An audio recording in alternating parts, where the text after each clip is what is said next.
Hello, hai semua. Welcome back to my YouTube channel Easy Rico. Okay. Hello, hai semua. Jangan lupa subscribe YouTube channel saya Easy Rico. Hari ni kita nak tengok satu rumah busuk. Lepas tu rumah ni dekat Rawang Perdana. Korang boleh tengok kawasan dia. Okay, kawasan ni memang dah lama lah. Dulunya kawasan ni adalah kawasan rumah low cost. Tapi sekarang ni bukan lagi. So, ini rumah dia. Yang rumah yang saya beli adalah rumah nombor 11. Jom kita tengok bahagian dalam dia. Okay, macam biasa, sebelum saya masuk, saya akan spray perfume dulu lah. Yang penting dia rumah je busuk, kita jangan busuk, okay? Okay, kalau korang perasan kan, dekat depan ni, dia punya jalan dia tu tinggi lagi daripada rumah ni. Nampak ni? Dan pagar dia pun pagar kecil je. Agak susah lah kalau kita nak masuk kereta, nak parking kan. Dia macam susah nak masuk 2 biji kereta. Okay, so saya cerita sikit pengalaman owner rumah ni. Owner ni dulu dia beli rumah ni, and then dia renovate tapi tak siap. Kalau korang tengok ke dalam kejap lagi, masih lagi ada simen, masih lagi ada tangga-tangga. Yang ni pun simen dah keras. Maksudnya dia renovate terbengkalai, and then dia biarkan saja macam tu. Zinc ni pun dia baru buat tau. So dia tak tinggal, and then dia biarkan saja. Okay, jom kita tengok condition dalam dia. Biasa kalau rumah-rumah tinggal, rumah busuk, dia tak ada mita api, kadang-kadang dah kena potong. Tapi sebab rumah ni masih lagi ada grill, dan mangga pun owner jaga, so tak adalah orang nak curi mita api. Jom masuk dalam, kita tengok condition dalam dia. Dia guna wayar ni sebab masa tu kan saya cakap owner rumah ni nak renovate kan. So dia pakai ni sementara sajalah. Api tak siap lagi. Okay, ni bahagian dapur dia. Kat bawah ni dia ada dapur dan juga bilik air satu je. Tu bahagian bilik air dia macam ke dalam sikit.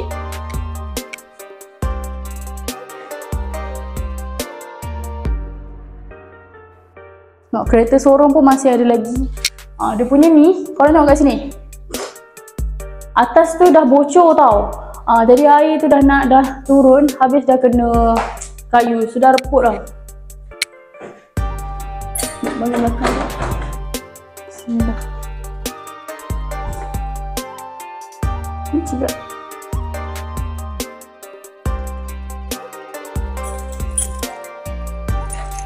Jom kita tengok bahagian belakang dia. Oh, ada burung lah.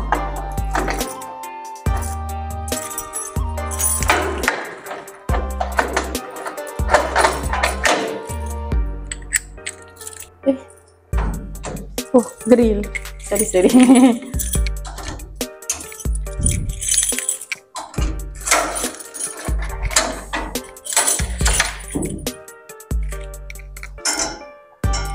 Jom tengok bahagian belakang dia.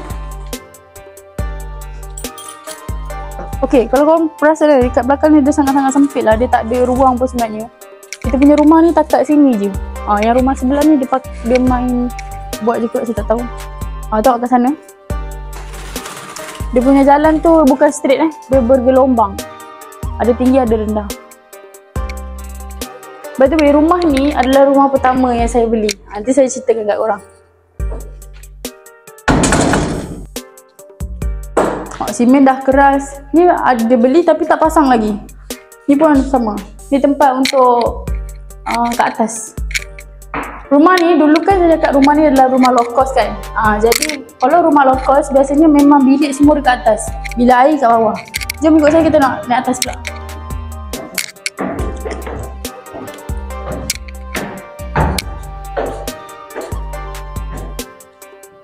Okey, dekat atas ni dia ada 3 bilik. Tapi bilik dia semua kecil-kecil Di bilik pertama. Dia punya lantai ni tak sama tinggi. Tak tahu macam mana developer dulu buat. Rumah ni owner tak pernah tinggal dan tak pernah sewakan langsung. Dia renovate, ingat nak tinggal sendiri tapi tak jadi. So renovation terbengkalai. So ni bilik nombor yang kedua Dia agak kecil sikit lah, tapi dia punya ceiling tinggi. Atas tu dia ada licin sikit Bilik yang ketiga. Bilik yang ketiga ni macam kita kena keluarkan kos untuk repair balik ni. Dia macam bocor dalam dinding ke? Bocor dalam dinding. Berapa anggaran kos? So, rumah ni insyaAllah saya akan renovate. Hari tu kita dah panggil kontraktor. So, kontraktor datang. Nanti kejap lagi dah akan datang lagi sekali untuk dia kira berapakah kos anggaran renovate. So, saya nak buat satu tandas dekat sini. Ini adalah macam sebab rumah ni rumah low cost. Rumah low cost semua tandas kat bawah. Atas ni bilik saja. Jadi kita akan renovate, kita akan tambah satu tandas kat sini lah supaya memudahkan untuk pembeli ataupun penyewa akan datang. Okay, yang lantai ni pun kan sekarang ni simen kan. Kita akan pasang tiles Kita akan pasang tiles. Tangga ni nak ubah ke? Tangga buat tangga batu, tangga tiles. Ruang dia pun agak kecil sebenarnya.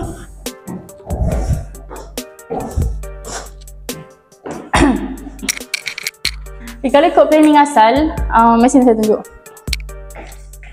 Kalau ikut planning asal untuk renovate ni, kita akan renovate depan sikit sini tau. Kita akan tambah 4 kaki mungkin, supaya kita akan boleh buat satu bilik lagi dekat bahagian bawah. So bawah ni akan ada satu bilik air.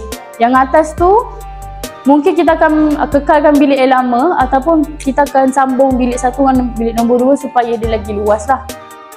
Mungkin kita akan buang tembok ni. Dan kalau korang nampak kat sini kan, saya tunjuk. Nampak? Rumah ni je yang ke bawah dan dia sangat kecil. Sebab kiri kanan ni dah renovate dan dia besarkan bahagian depan ni. So saya akan naikkan tinggi dia punya depan ni. Kita naikkan tinggi supaya rumah tu lagi nampak luas lah. Nampak macam sama dengan kiri kanan. Okay, lepas tu kontraktor kita pun datang. Dia ambil ukuran. Okay, kat sini kita akan buat bilik. Bawah ni akan ada satu bilik dan satu bilik air.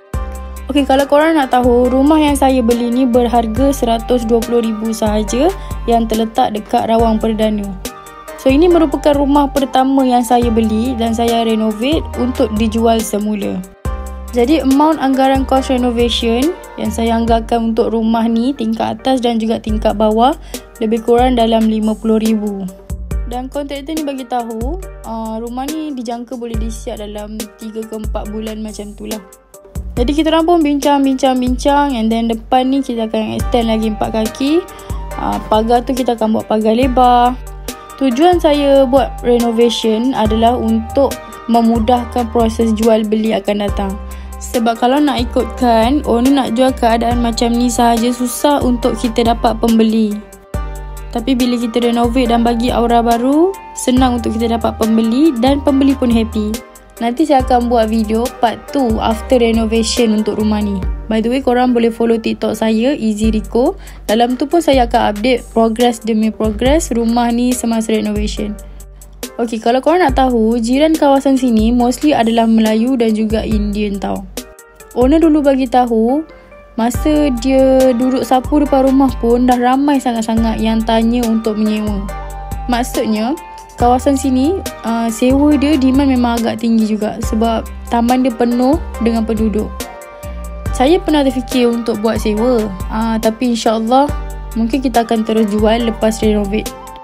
Rumah ni saya beli atas nama saya sendiri. Saya pun dulu tak sangka saya boleh beli rumah seawal usia 22 tahun. Dulu saya rasa macam mustahil lah nak beli rumah umur muda-muda sebab saya ingat nak kahwin dulu. Tapi rezeki datang awal, saya dapat beli rumah ni dengan harga RM120,000 sahaja. Tujuan kenapa saya nak beli rumah yang busuk, rumah tinggal, kenapa saya tak beli rumah baru, adalah saya nak mengurangkan rumah terbengkalai dekat Malaysia. Korang tahu tak betapa banyaknya hartanah yang terbengkalai dekat Malaysia sekarang yang tak ada penghuni, yang rosak disebabkan tak ada siapa yang nak bela. Rumah baru makin lama makin bertambah. Jadi rumah busuk, rumah terbiar tak ada siapa pun nak pandang. Jadi bila kurangnya rumah terbiar, rumah terbengkalai, jiran-jiran pun akan happy. Korang tahu tak, hari tu saya ada jumpa satu rumah busuk ni. Dia punya anak-anak sampai masuk rumah jiran. Dan jiran pun kena pergi buat report dekat majlis sebab dia punya rumah sebelah dia tu dah mengganggu. Anak-anak dah masuk banyak kat rumah dia sampai kabinet dapur dia pun roboh. So, saya tak nak jadi isu macam tu. Owner rumah ni, dia sangat-sangat busy dengan kerja. Masa saya nak set masa untuk tengok rumah ni pun saya kena tunggu lebih kurang dalam sebulan lebih untuk dapatkan masa dia untuk saya tengok rumah ni. Tapi Alhamdulillah, walaupun owner sangatlah busy, hari tu saya jumpa dia masa lepas dia balik kerja. Dan bila kita jumpa tu, kita set harga terus, dan saya submit case kepada lawyer dan kita terus sign SMP untuk rumah ni. Salah satu punca kenapa terjadinya rumah busuk adalah rumah tu owner dia terlalu busy dan tak ada masa untuk jaga. Dan mungkin juga ada owner yang tak mampu untuk tanggung kos renovation. Sebab kalau rumah yang ditinggalkan, condition dia akan lagi teruk dan makin busuk. Sebab itulah saya panggil rumah ni adalah rumah busuk. Jadi you all doakan saya, ini adalah rumah pertama yang saya beli. InsyaAllah nanti saya akan terus membeli dan terus membeli rumah lagi. Kenapa saya nak terus membeli rumah? Sebab saya nak beli rumah yang busuk saja, rumah tinggal dan rumah yang terbiar. Kalau rumah baru saya tak nak. Saya nak beli rumah yang macam tu sebab nak capai cita-cita saya, nak mengurangkan rumah terbengkalai di Malaysia. Sebab kalau rumah baru, developer dah banyak buat. Jadi saya nak untuk ambil tanggungjawab tu, kita renovate dan kita bagi aura baru kepada rumah tersebut. Jadi bila rumah tu dah renovate cantik-cantik, senang untuk dapat pembeli, dan pembeli pun happy bila dapat rumah yang baru dah cantik. Dekat Malaysia ni saya faham ramai lagi yang tak mampu untuk beli rumah pertama. Ada orang yang masih lagi menyewa dan ada lagi yang masih tinggal dengan keluarga. Jadi saya nak beri peluang kepada penghuni-penghuni rumah baru untuk dapat rumah yang cantik, yang selesa sebagai rumah pertama. Okey, kejap lagi saya akan bawa korang jalan-jalan untuk pusing satu taman ni dan tengok facilities yang dekat. Kawasan dia memang sangat-sangat cantik, dekat dengan hospital, dekat dengan McDonald. Dan jangan lupa subscribe YouTube channel saya. Ini merupakan video pertama saya. Next video maybe saya akan share tips-tips macam mana untuk kita beli rumah murah dan macam mana untuk beli rumah yang below daripada market value. So korang boleh subscribe YouTube channel saya, tekan loceng untuk setiap kali posting baru tau. Saya akan share lebih banyak tips dan tricks macam mana dalam bidang hartanah ni, walaupun saya masih lagi belajar dan saya masih lagi baru. Jadi kita sama-sama belajar, okey? Okey, ni bahagian atas. Kalau untuk renovation rumah, kalau tingkat bawah sahaja, maksudnya rumah tu single story, kos dia akan sama. Tapi kalau rumah tu double story, kos tu akan 2 kali ganda. Jadi cadangnya saya akan buat tandas dekat bahagian atas ni, memandangkan tandas dekat atas ni tak ada langsung. Tandasnya hanya di tingkat bawah saja. Jadi kita akan buat satu tandas bahagian sini. Dan bilik tu kita akan jadikan satu bilik master bedroom dan satu bilik tidur biasa. Jadi ni saya tunjukkan kawasan sekitar rumah yang saya beli ni. Tempat dia memang sangat-sangat strategik. Lokasi dia dekat Rawang Perdana. Dia dekat dengan banyak facilities. Kawasan ni agak busy juga ya, sebab kejiranan dia penuh. Kalau korang nak tahu, taman ni dah dekat 15 ke 20 tahun dah. So maksudnya taman ni taman yang mature lah. Jadi mostly penduduk yang tinggal dekat sini adalah Melayu, India, Chinese ada juga, tapi dia bukan kawasan dekat rumah saya lah, dia dekat belakang sikit. So mostly okey lah kawasan ni, kawasan yang matang, and then senang ada penyewa dan senang juga untuk dijual insyaAllah. Sebab itulah saya nak renovate bagi cantik sikit. Okey, jom saya tunjukkan korang rumah ni dia dekat dengan apa. Okey, kalau korang jalan depan sikit, tak sampai 5 minit, korang akan nampak hospital dekat Rawang, hospital KPJ. And then kawasan ni dia dekat dengan Bandar Rawang. So depan ni adalah Bandar Rawang. Ada Pizza Hut, ada KFC, ada McDonald, banyak juga shop lot, klinik pun banyak. So senang cakap, kawasan ni kawasan yang hidup lah. Dia bukannya perkampungan, dia bukannya duduk dekat ceruk-ceruk. Dia kawasan bandar juga. So you all, ini adalah video pertama saya berkenaan rumah busuk. Jadi jangan lupa subscribe, like, komen dan juga share. Dan boleh tulis soalan dekat ruangan komen kalau ada soalan yang you all nak tahu tentang proses jual beli rumah busuk. So itu saja video untuk kali ni. Saya nak drive through MACD sekejap. By the way, korang jangan lupa subscribe tau. Nanti saya akan post video lagi.